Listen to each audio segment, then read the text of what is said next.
बिस्मिल्लाहिर्रहमानिर्रहीम। Welcome to Aptech institute. आपका teacher आपका दोस्त तसव्वुर हुसैन। क्या हाल है जी? सब ठीक ठाक हैं?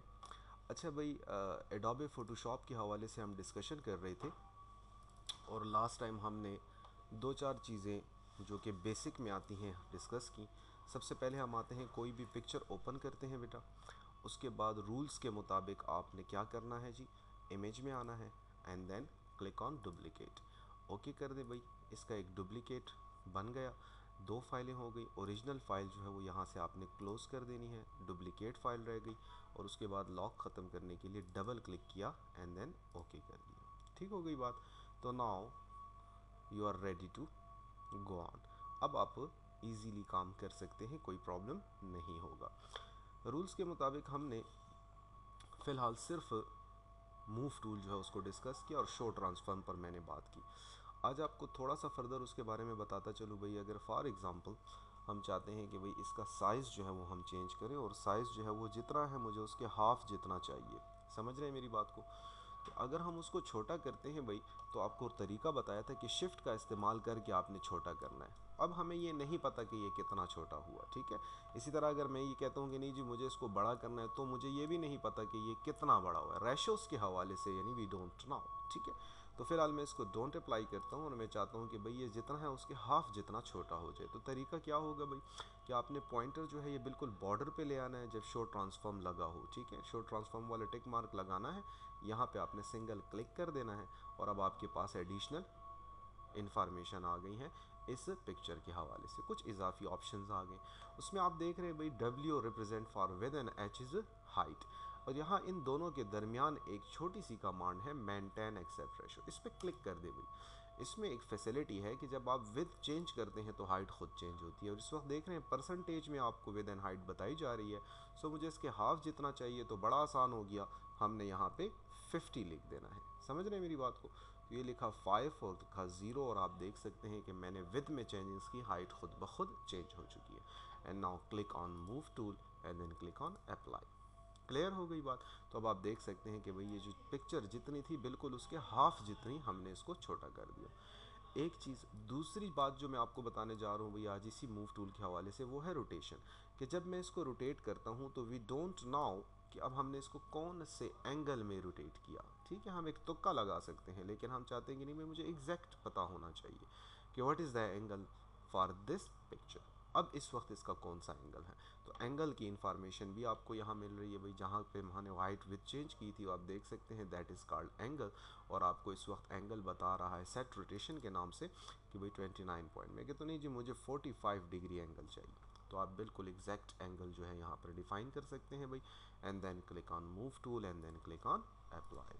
तो अब आप देख सकते हैं पिक्चर को मैंने हाफ जितना छोटा किया और ये बिल्कुल कंफर्म बात है, और उसके अलावा एग्जैक्ट 45 डिग्री एंगल पर हमने इसको रखा। समझ रहे हैं मेरी बात को? तो ये कुछ इजाफी छोटी सी एक दो चार चीज़ें थी जिसके बारे में हमने बात की। बार में रिवर्स चला गया जी, नॉर्मल आ गए, हमने अपनी पिक्चर को नॉर्मल पोजीशन में लिया। इसके बाद एक दूसरी चीज़ आपको बताता चलूँ भाई कि ये जो मूव टूल है ना सिर्फ आप इसको कर सकते हैं कि भाई अपनी पिक्चर जो है वो इस लेयर के अंदर और इस फाइल के अंदर आप मूव कर सकते हैं, बल्कि इसके अलावा आप ऐसा भी कर सकते हैं बेटा। आप ओपन में आए, फाइल में आ जाए जी, ओपन पे क्लिक करते हैं और मैं एक दूसरी पिक्चर ओपन करता हूँ, तो आप देख रहे हैं कि दो अलग अलग फाइल्स हैं। याद रखें, रूल्स आपने हमेशा याद रखने, आप जब भी प्रैक्टिस करें फाइल ओपन करते ही डुप्लीकेट लिया करें, लॉक ख़त्म किया करें। फिलहाल मैं नहीं कर रहा, ठीक है, हर दफ़ा मैं ऐसा नहीं करूँगा, सो आपने हर दफ़ा ऐसा करना। तो अब आप देखें भाई, आप ना सिर्फ इस इमेज को, इस लेयर के अंदर जो इमेज है, इस इमेज को ना सिर्फ इसी लेयर में मूव कर सकते हैं, बल्कि आप कर सकते हैं कि इसको उठाएं, दूसरी फाइल पर पॉइंटर लाएं, उसके बाद पॉइंटर को नीचे लेकर आएँ भाई। That is very important, pointer को नीचे लाना पड़ेगा, ठीक है। आप देख रहे हैं पॉइंटर के साथ प्लस का साइन भी दिखाई दे रहा है आपको छोटा सा। अब आपने इसको छोड़ देना है, तो जैसे ही मैं इसको छोड़ता हूँ आप देख लें भाई आपके पास पिक्चर यहाँ कॉपी हो गई है, ठीक है। तो अब कहने का मकसद ये था कि मूव टूल से ना सिर्फ आप पिक्चर को इसी फाइल के अंदर मूव कर सकते हैं, बल्कि इस फाइल से दूसरी फाइल में भी मूव कर सकते हैं, और दर हकीकत ये मूव नहीं हुई बल्कि कॉपी पेस्ट हो गई। समझ रहे हैं बात को? और साथ में आप ये भी देख लें भाई, जैसा कि मैंने आपको लेयर्स के हवाले से समझाया था, ठीक है, कि the combination of layers is called file in Adobe Photoshop. समझ रहे हैं मेरी बात को? तो अब आप देख सकते हैं कि आपके पास दो लेयर्स हैं और दो अलग अलग तस्वीरें अलग अलग लेयर्स में बताई जा रही हैं। देखिए भाई, मैं निचली लेयर का भी लॉक ख़त्म कर देता हूँ, ठीक है। और याद रखें, ये जुमला याद रखें, एक्शन हमेशा सेलेक्टेड लेयर पर अप्लाई होता है। समझ रहे हैं बात को? एक्शन हमेशा सेलेक्टेड लेयर पर अप्लाई होता है। इस वक्त कौन सी लेयर सेलेक्ट है भाई? लेयर 1। किसकी लेयर सेलेक्ट है भाई? ये जो आपके पास मेल की पिक्चर है, ठीक है। अभी नाम मेरे जहन से इसका भूल गया, वरना मैं नाम लेता। बहरहाल इसकी पिक्चर सेलेक्ट है, तो अब आप चाहे इसके ऊपर क्लिक करके मूव करें तो भी यही पिक्चर मूव होगी, चाहे आप इस पर क्लिक करने की बजाय इस नीचे वाली पिक्चर पे क्लिक करें तो तब भी मूव वही तस्वीर होगी भाई। आप देख रहे हैं, समझ रहे हैं मेरी बात को? तो मैंने क्लिक कहाँ किया है जबकि एक्शन इसके ऊपर अप्लाई हो रहा है। वाई? बिकॉज एक्शन हमेशा सेलेक्टेड लेयर पर अप्लाई होता है। समझ रहे हैं मेरी बात को? तो कौन सी लेयर सेलेक्ट है? लेयर 1 सेलेक्ट है। इसलिए आप जब भी मूव करेंगे, बल्कि ना सिर्फ मूव करेंगे बल्कि कोई भी कमांड अप्लाई करेंगे तो वो कहाँ अप्लाई होगी? इस तस्वीर पर अप्लाई होगी। क्यों? इसलिए कि इसकी लेयर सेलेक्ट है। समझ गए भाई बात को? अब देखिए मज़ीद हम थोड़ा सा, मैं लेयर 0 पे क्लिक कर देता हूँ। अब कौन सी लेयर सेलेक्ट है भाई? लेयर 0 सेलेक्ट है। तो अब अगर मैं मूव करता हूँ तो आप देखें जो पीछे फीमेल की पिक्चर है वो मूव हो रही है। क्लियर हो गई बात? तो ये बात आपने हमेशा याद रखनी है कि भाई एक्शन जो है वो हमेशा कहाँ अप्लाई होता है? सेलेक्टेड लेयर पर अप्लाई होता है। ठीक है जी। अब इस बात को थोड़ा सा और मज़ीद समझने के लिए मैं एक और पिक्चर ओपन करता हूँ। कंट्रोल ओ शॉर्टकट की है भाई ओपन की, आप सब जानते हैं। और मैंने एक और तस्वीर ओपन की और इसको मैं डायरेक्ट मूव कर रहा हूँ। अब आप देखें, अच्छा इस बात को साथ में नोट करें कि अगर आपने लॉक लगाया हुआ है, यानी हमने इस लॉक को ख़त्म नहीं किया तो you can not move this picture. आपको मैसेज आता है कि भाई could not use the move tool because the layer is locked. ठीक है ना? तो जैसा कि मैंने कहा नहीं हो रहा काम। तो अब देखें, अच्छा ये बात याद रखें कि अगर आप इस तस्वीर को इस फाइल में लाना चाहते हैं तो इसके लिए ये ज़रूरी नहीं है कि आप इसकी लेयर का लॉक ख़त्म करें। समझ गए मेरी बात को? ठीक हो गया? तो याद रखना आपने, अगर आप फाइल से एक फ़ाइल से दूसरी फ़ाइल में एक तस्वीर को मूव करना चाह रहे हैं तो no need to unlock the layer. समझ रहे हैं बात को? तो अब आपने क्या करना है भाई? जस्ट क्लिक करना है इसके ऊपर, मूव करना है पॉइंटर को और पॉइंटर नीचे लाना है, क्लिक नहीं छोड़ना है भाई। जैसे आप क्लिक छोड़ देंगे तस्वीर आ जाएगी।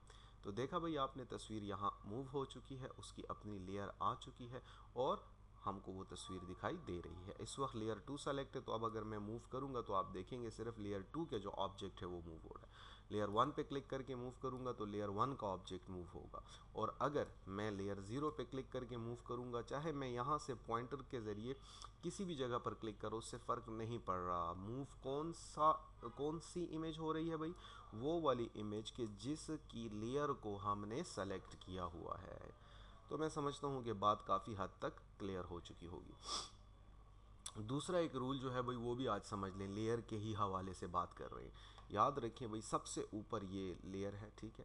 इसके नीचे, सॉरी लेयर की नहीं, तस्वीर की बात करो, इसके नीचे इसके नीचे तीसरी तस्वीर है। अब आप देखें, अगर मैं ये तरतीब बदलना चाहूँ तो मैं क्या करूँगा? तो याद रखें भाई, जो लेयर्स जिस ऑर्डर में हमें दिखाई दे रही हैं उनका डेटा भी उसी ऑर्डर में नज़र आएगा। अब ऊपर तस्वीर जो है वो इसकी है, क्या नाम है? अनिल कपूर गालिबन इसका नाम है। तो आप देखें, अगर मैं गलत हूँ तो बहरहाल आपको तो पता ही होगा। तो ये देखिए भाई, ये जो पिक्चर है ना, ये इस वक्त ऊपर है। मैं कहता हूँ नहीं, मुझे इसकी, ये जो आमिर खान है इसकी तस्वीर इसके ऊपर चाहिए। तो आप इसकी लेयर को क्लिक करें जी और क्लिक करके ड्रैग कर दे ऊपर, तो आप देखेंगे कि इसकी तस्वीर ऊपर आ गई अनिल कपूर से। तो आप समझ रहे हैं मेरी बात को? तो आमिर खान की पिक्चर को हम ऊपर ले। सेम इसी तरह अगर मैं चाहूँ, जो फीमेल है इसकी तस्वीर मुझे सबसे ऊपर चाहिए, तो आप क्लिक करके ड्रैग करेंगे, सबसे ऊपर इसकी तस्वीर आ गई है। चूँकि इसका अपना बैकग्राउंड मौजूद है इसलिए हमें वो दो तस्वीरें नज़र नहीं आ रही।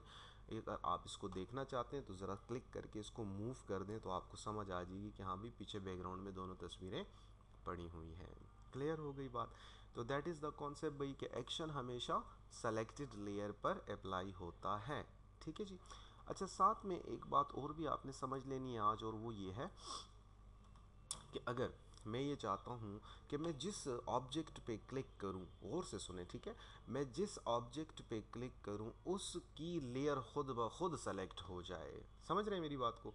तो अब ऐसा तो मुमकिन नहीं है, क्योंकि आप यहाँ क्लिक कर रहे हैं लेकिन जो मूवमेंट हो रही है वो सबसे लास्ट वाली पिक्चर की हो रही है, क्यों? इसलिए कि लेयर उसकी सेलेक्ट है। समझ रहे हैं मेरी बात को? मैं इसको कंट्रोल माइनस एंड प्लस कर रहा हूँ। Control minus is use for zoom out and control plus is use for zoom in. वो जो साइड पे थोड़ा सा डिस्टर्बेंस हो रही थी, हमें कुछ ट्रांसपेरेंट सा नज़र आ रहा था, सिर्फ उसको हटाने के लिए मैंने ऐसा किया। बहरहाल मैं ये चाहता हूँ कि भाई मैं जिस ऑब्जेक्ट पे क्लिक करूं उसकी लेयर खुद सेलेक्ट हो जाए और सिर्फ वही मूव हो। बात मूव की ही हो रही है भाई, याद रखना है आपने। तो आप यूज़ करेंगे एक ऑप्शन जिसका नाम है ऑटो सेलेक्ट, यानी ऑटोमेटिकली सेलेक्ट द लेयर। ठीक है, आप इसको ऐसे समझ लें, जस्ट क्लिक करना है आपने इसके ऊपर। अब आप मुझे बताएंगे भाई इन 3 लेयर्स में से कौन सी लेयर सेलेक्ट है? तो भाई बिल्कुल लेयर 0 सेलेक्ट है, यानी किसकी? जो फीमेल वाली पिक्चर है उसकी। अब देखें, मैं जो सबसे ऊपर वाली पिक्चर है मैं इस पर क्लिक करूँ, आपने लेयर को गौर से देखना है। जैसे ही मैं इस पर क्लिक करता हूँ आप देखें इसकी लेयर खुद ब खुद सेलेक्ट होगी, देखा आपने? और अब देखें मैं मूव कर रहा हूँ तो इसी की तस्वीर मूव हो रही है। इसी तरह अगर मैं सेकंड वाले पे क्लिक करता हूँ तो आप देखें लेयर्स को, यहाँ गौर से देखें। जैसे ही मैंने क्लिक किया कौन सी लेयर सेलेक्ट हुई? लेयर 1। तो ये देख रहे हैं आप, मूव भी वही हो रहा है। और अगर मैं क्लिक करता हूँ यहाँ लास्ट वन पे तो आप देखें लेयर 0 खुद ब खुद सेलेक्ट होगी और अब मूव भी यही हो रहा है। समझ आ गई बात? तो that is the concept about auto select, यानी ऑटोमेटिकली सेलेक्ट द लेयर। इसका एक तरीका दूसरा भी बता दूं भाई, अगर आप राइट क्लिक करें ना, राइट क्लिक, तो राइट क्लिक से आपके सामने जो पॉपअप मेन्यू आती है उसमें जो सबसे ऊपर वाला नाम होता है वो उस ऑब्जेक्ट की लेयर का होता है कि जिस पे आपने राइट क्लिक किया हुआ है। तो द लेयर 2, इस ऑब्जेक्ट की जो लेयर है उसका नाम क्या है? लेयर 2। तो क्लिक करें जी लेयर 2 पे और now you can move it. इसी तरह अगर मैं यहाँ राइट क्लिक करता हूँ तो आप देखें ऊपर क्या आ रहा है? लेयर 1। क्लिक किया, अब ये मूव हो। इस तरह आप इधर राइट क्लिक करें, क्या आ रहा है? लेयर 0। समझ रहे हैं मेरी बात? तो ये ट्रिक बता रहा हूँ आपको एक छोटी सी, ठीक है, कि काम करते वक्त आपको थोड़ी बहुत आसानी हो जाएगी, क्योंकि जब हम एक फुल फाइनल डिज़ाइन बनाएंगे तो उसमें लेयर्स काफ़ी सारी हो जाएंगी जिससे हमें थोड़ी बहुत कन्फ्यूजन होगी, और उस कन्फ्यूजन का ये सोल्यूशन है भाई कि आप आसानी से उस लेयर को कैसे सेलेक्ट करेंगे कि वो ऑब्जेक्ट आप आसानी से मूव कर सकें। क्लियर हो गई बात? तो that is the concept about the layers. ये सारा हुआ लेयर्स के हवाले से। अच्छा, अब मैं थोड़ा सा, बल्कि मैं इसको यहीं रहने देता हूँ और एक और तस्वीर भी लेकर आता हूँ, ठीक है? ये जो पिक्चर है जो मैंने अलग से सेपरेटली ओपन की हुई है, इनको मैं बंद कर रहा हूँ भाई। यहाँ एक और पिक्चर कंट्रोल ओ शॉर्टकट की मैंने यूज़ की और यहाँ से मैं एक मज़ीद पिक्चर ओपन कर रहा हूँ, लाइक दिस वन। कोई भी पिक्चर ओपन कर लेते हैं भाई। तो मैं इसको मूव कर रहा हूँ, जैसा कि मैं बता चुका हूँ, मूव करने के लिए लॉक हटाना ज़रूरी नहीं है, तो यहाँ मैं ले आया इसको। ठीक हो गई बात? अब मैं आता हूँ यहाँ से इसको कर देता हूँ क्लोज। अब आप देखें, अच्छा मैं ये कहता हूँ कि भाई ऐसा करें कि इन 3 लेयर्स को, सॉरी, इन 3 पिक्चर्स को छोटा करके इधर साइड पे जो है ना सेट करना चाह रहे हैं हम, ठीक है? तो अब अगर हम ऐसा करना चाह रहे हैं तो उसके लिए हम क्या करेंगे? उसका तरीका क्या है भाई? उसका तरीका ये है कि हमने आना है, सबसे पहले तो क्लिक करना है शो ट्रांसफॉर्म कंट्रोल पे।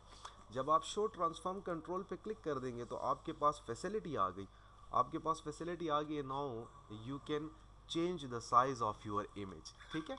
अब ये कैसे मुमकिन है? उसका तरीका आप जानते हैं भाई, जस्ट आपने क्लिक करना है, यहाँ पर शिफ्ट का यूज़ करना है ताकि रैशोस जो है ना वो ख़राब ना हो, ठीक है? स्ट्रेचनेस जो है वो पिक्चर में ना आए। तो शिफ्ट प्रेस कर दें भाई और आप देखें मैं इस तस्वीर को छोटा कर रहा हूँ, ठीक है जी? छोटा करने के बाद मैंने इस तस्वीर को यहाँ रखा, ठीक है? गौर से देखना आपने। उसके बाद मैंने एंटर कर दिया ताकि ये अप्लाई हो जाए। फिर मैं दूसरी लेयर पे क्लिक कर रहा हूँ, फिर शो ट्रांसफॉर्म ऑलरेडी लगा हुआ है तो मैंने इसको भी छोटा किया और यहाँ पर रखूँगा। अब चूंकि मैं इन तस्वीरों को वर्टिकली सेट कर रहा हूँ, ठीक है? यहाँ पर एक, दूसरी और तीसरी तस्वीर आएगी। तो वर्टिकली सेट करने के लिए आपने जिस चीज़ को मद्देनज़र रखना है वो है पिक्चर्स की विड्थ, ठीक है? कि पिक्चर्स की विड्थ जो है ना वो सेम होनी चाहिए। समझ रहे हैं मेरी बात को?